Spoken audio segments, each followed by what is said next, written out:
Assim, Lucas, capítulo 3, a partir do versículo de número 4, conforme João Batista quem está citando, viu? Conforme está escrito no livro das palavras do profeta Isaías: voz do que clama no deserto, preparem o caminho do Senhor, endireitem as suas veredas, todos os vales serão aterrados, e todos os montes e colinas serão nivelados, os caminhos tortuosos serão retificados, e as estradas irregulares serão aplanadas, e toda a humanidade verá a salvação que vem de Deus. João dizia às multidões que saíam para ser batizadas: raças de víboras, quem deu a entender que vocês podem fugir da ira vindoura?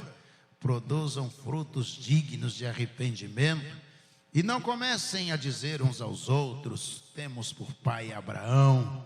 Porque eu afirmo a vocês que Deus pode fazer com que dessas pedras surjam filhos a Abraão. E também o machado está posto à raiz das árvores.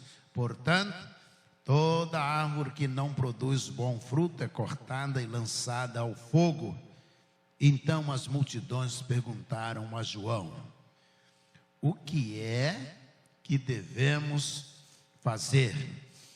Ele respondeu: quem tiver 2 túnicas, reparta com quem não tem, e quem tiver comida, faça o mesmo.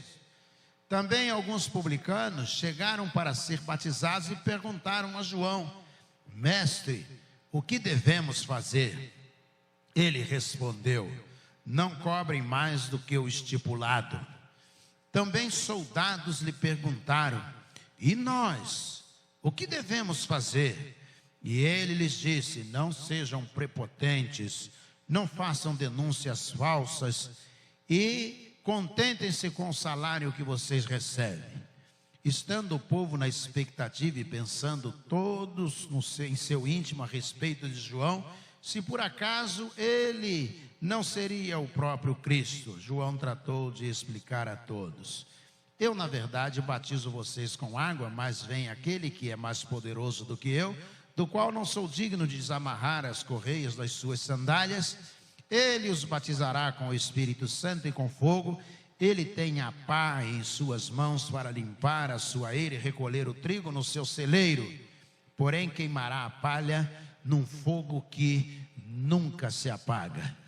E assim como muitas outras exortações, João continuava o evangelho ao povo.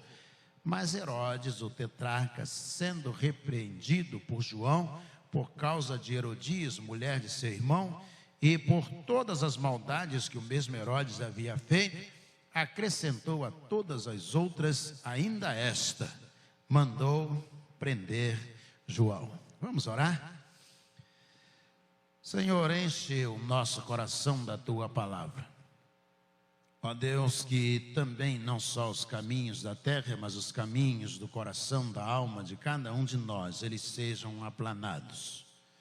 Que o Senhor venha, ó Deus, nos abençoar com a tua palavra, fazendo, ó Deus, chegar à nossa boca e ao nosso coração, aos nossos ouvidos e ao nosso coração, de tal maneira, ó Deus, que sejamos surpreendidos pelo Senhor.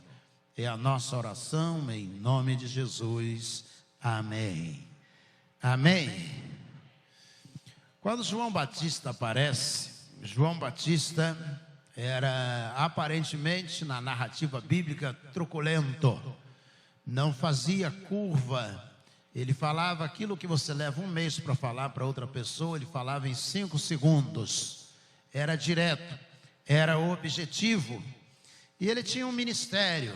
Ele seria provavelmente indicado a sumo sacerdote, porque a sua ordem, tanto o nascimento da esposa, o nascimento materno, quanto o paterno, davam a ele, além da linhagem profética, a linhagem sacerdotal, que eram os 2 requisitos para que pudesse ser um sumo sacerdote.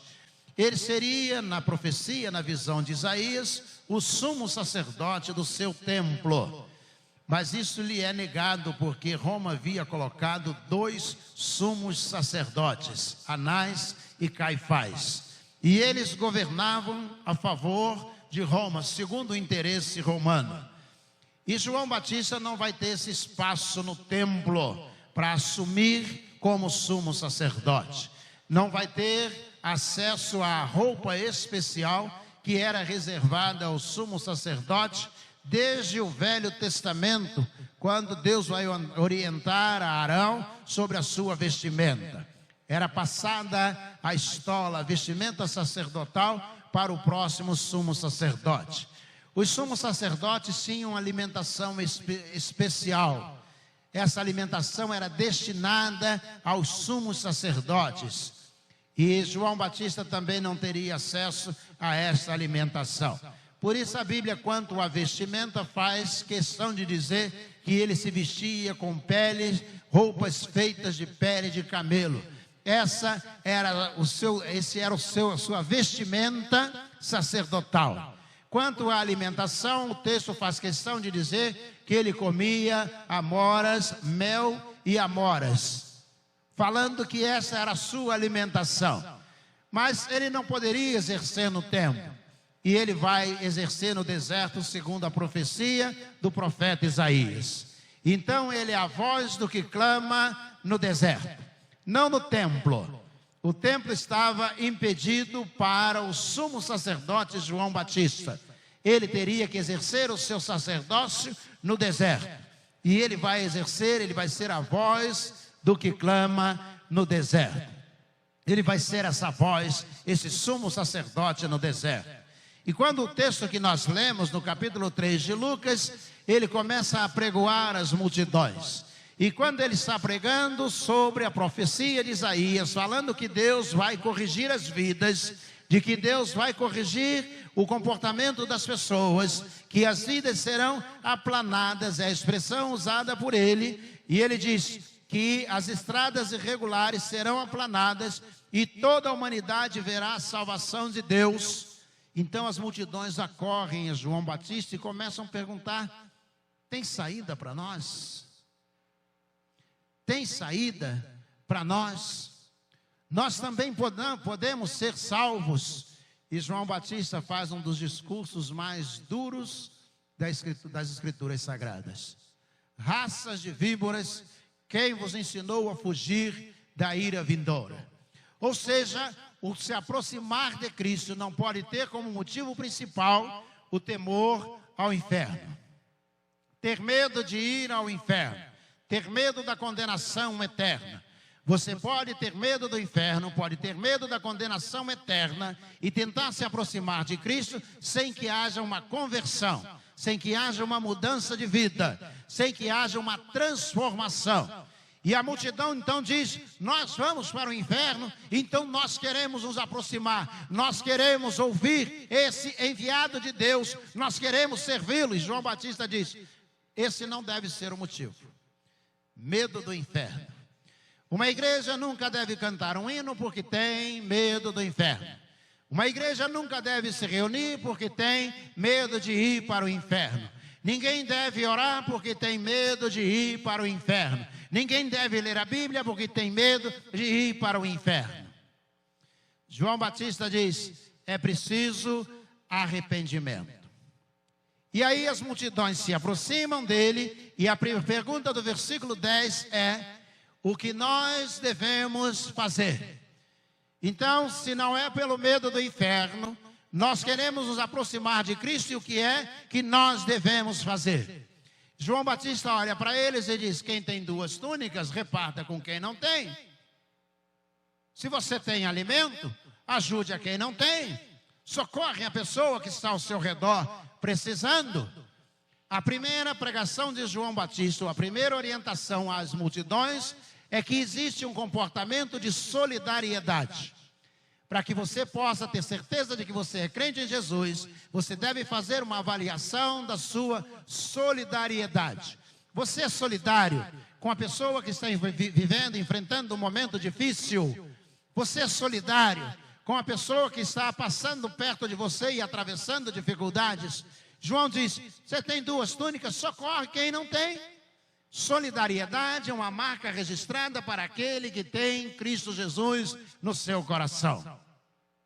Então os soldados se aproximam, os publicanos se aproximam primeiro e diz: e nós?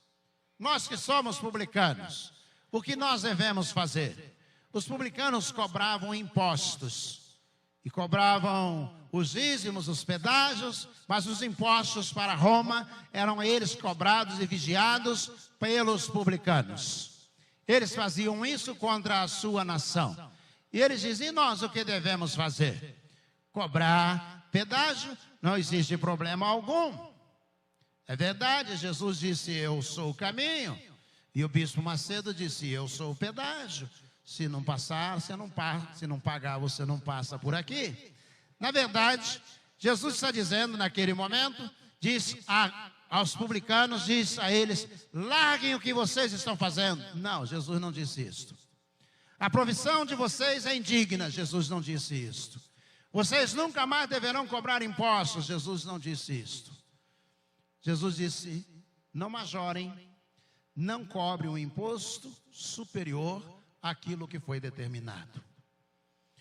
Jesus está dizendo: vocês podem continuar cobrando impostos e serem crentes, cristãos. João Batista está dizendo: vocês podem continuar na profissão que vocês exercem, podem continuar frequentando os lugares que vocês frequentam, podem continuar visitando as mesmas casas que vocês visitam como publicanos.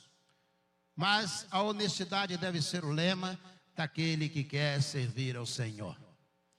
Muitas vezes nós achamos que nós não precisamos mudar, podemos servir Jesus e continuar fazendo o que nós quisermos. Pode ser errado, mas a gente pode fazer, porque depois a gente dá um jeito.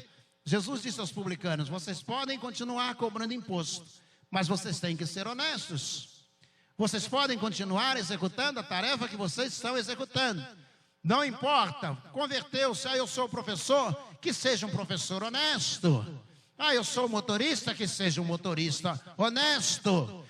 Eu sou o tomador de conta de um patrimônio, sou o zelador de um grande patrimônio, que continue sendo, mas que seja honesto. Jesus está dizendo a eles, ou João Batista está dizendo: a conversão exige mudança.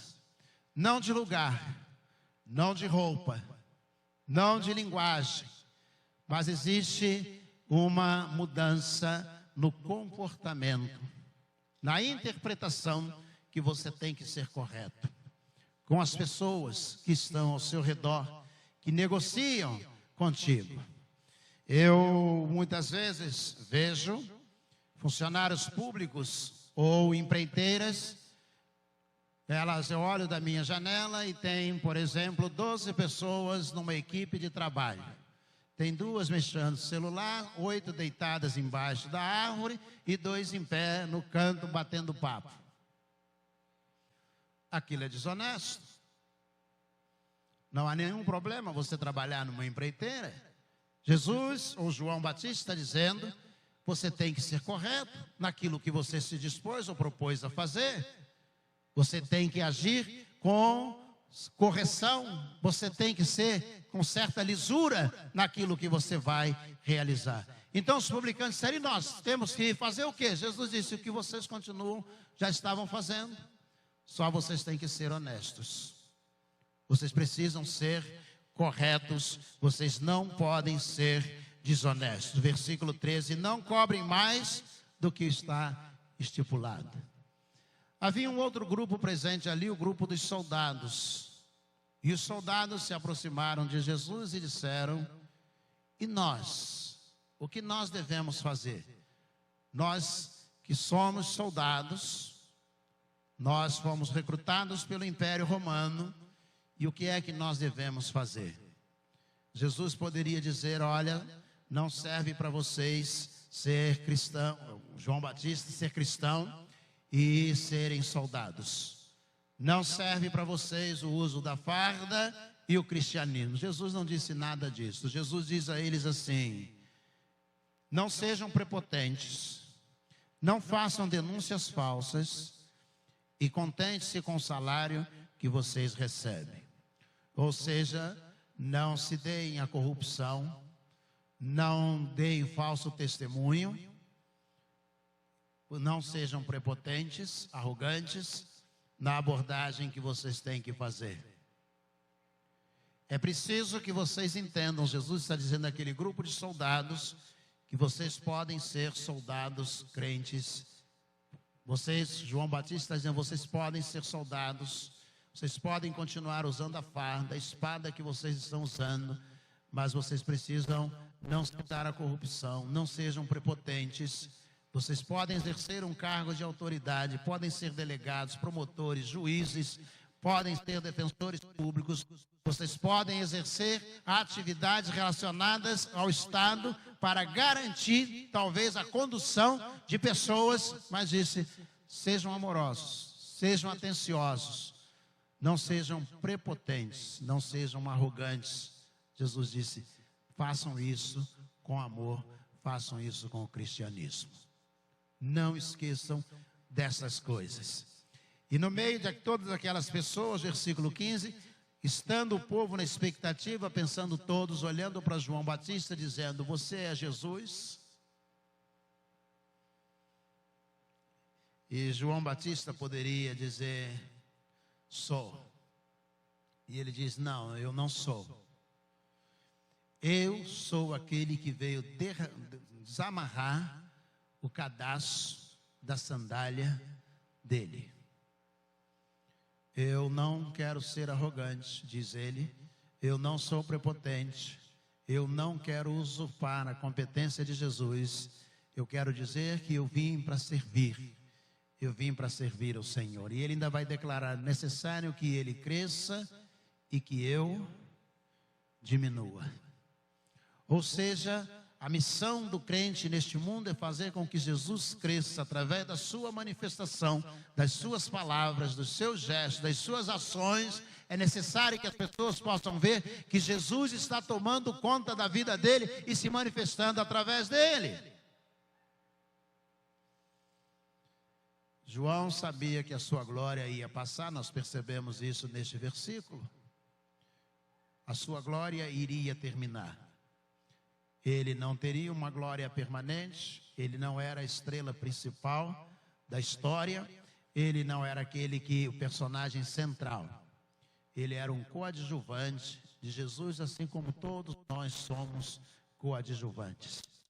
Somos ajudantes. Estamos participando de uma história que a personagem principal é Jesus. Nós somos apenas ajudadores, coadjuvantes, ou na linguagem do apóstolo Paulo, somos cooperadores de Deus. É necessário que Jesus cresça e eu diminua. Amanhã, Jesus deve ser maior em mim do que hoje.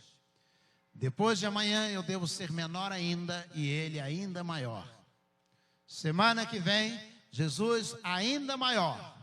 É isso que João está dizendo. Disse à multidão, vocês precisam ser solidários. Disse aos publicanos, vocês sejam corretos. E disse aos soldados, não sejam corruptos. É preciso que o mundo veja, naquilo que você mesmo está fazendo, que Jesus está participando e mudando a sua vida, a sua história. Vivo, diz o apóstolo Paulo, vai interpretar isso com toda a força. Vivo não mais eu, mas Cristo vive em mim. Se você pensar em João Batista dizendo, é necessário que ele cresça e eu diminua, o apóstolo Paulo alcança esse ápice dizendo, vivo não mais eu, mas Cristo vive em mim. A nossa missão é que as pessoas lá fora possam olhar para nós. Vou usar a expressão do Mauro Israel Moreira, pastor Mauro, já falecido. Dizia ele que a igreja é a joalheria e nós somos as joias colocadas na prateleira da joalheria. As pessoas estão lá fora olhando para as prateleiras, olhando para a igreja, e estão nos vendo como joias de Deus na prateleira de Deus. A igreja é a joalheria e nós somos as joias de Deus. O mundo precisa olhar para nós e nos admirar, porque Cristo está em nós. João Batista diz: é necessário que ele cresça e que eu diminua. Onde quer que você esteja, se é professor, deixa Jesus crescer na sua vida e você diminuir. Você é segurança, deixa Jesus crescer e você diminuir.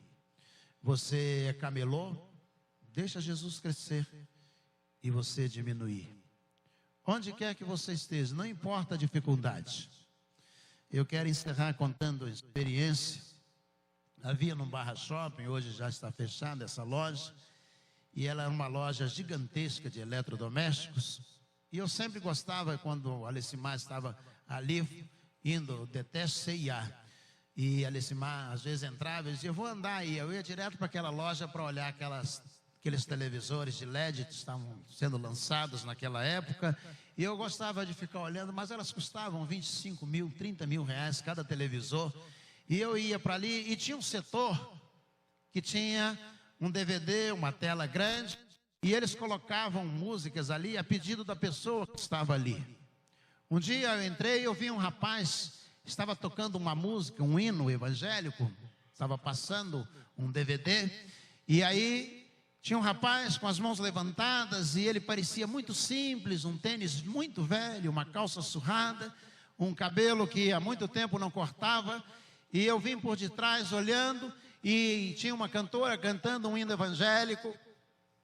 Ele com a mão levantada, as duas mãos levantadas, dentro daquela loja gigantesca, e ele com as duas mãos levantadas, e ele cantava, junto com a cantora, e as pessoas passando e olhando, e eu fui me aproximando mais dele, me aproximei, cheguei bem perto dele, e ele cantando, no meio de todo mundo.